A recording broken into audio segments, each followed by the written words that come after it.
Реализация программы «Чистая вода», расселение аварийного жилья, а также выполнение национального проекта «Безопасные и качественные автомобильные дороги». Реализацию нацпроекта в рамках рабочей поездки в Москву глава Ингушетии обсудил на встрече с зампредседателя правительства России Маратом Хуснуллиным. В вопросе дорожного строительства глава республики подтвердил стремление региона к строительству дорог ускоренными темпами.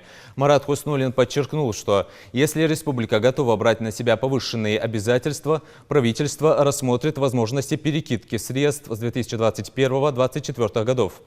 Тот же подход, по словам Марата Хуснуллина, применим и при реализации проекта «Чистая вода».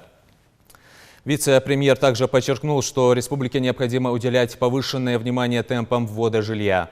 Напомню, Ингушетия вошла в тройку регионов России, где в 2020 году досрочно завершили дорожные работы в рамках нацпроекта «Безопасные и качественные автомобильные дороги».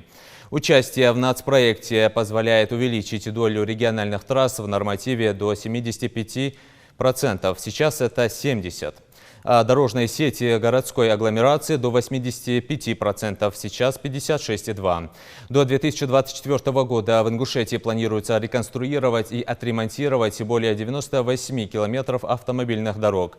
Из них 52,5 километров региональных трасс и 45 дорожной сети местного значения.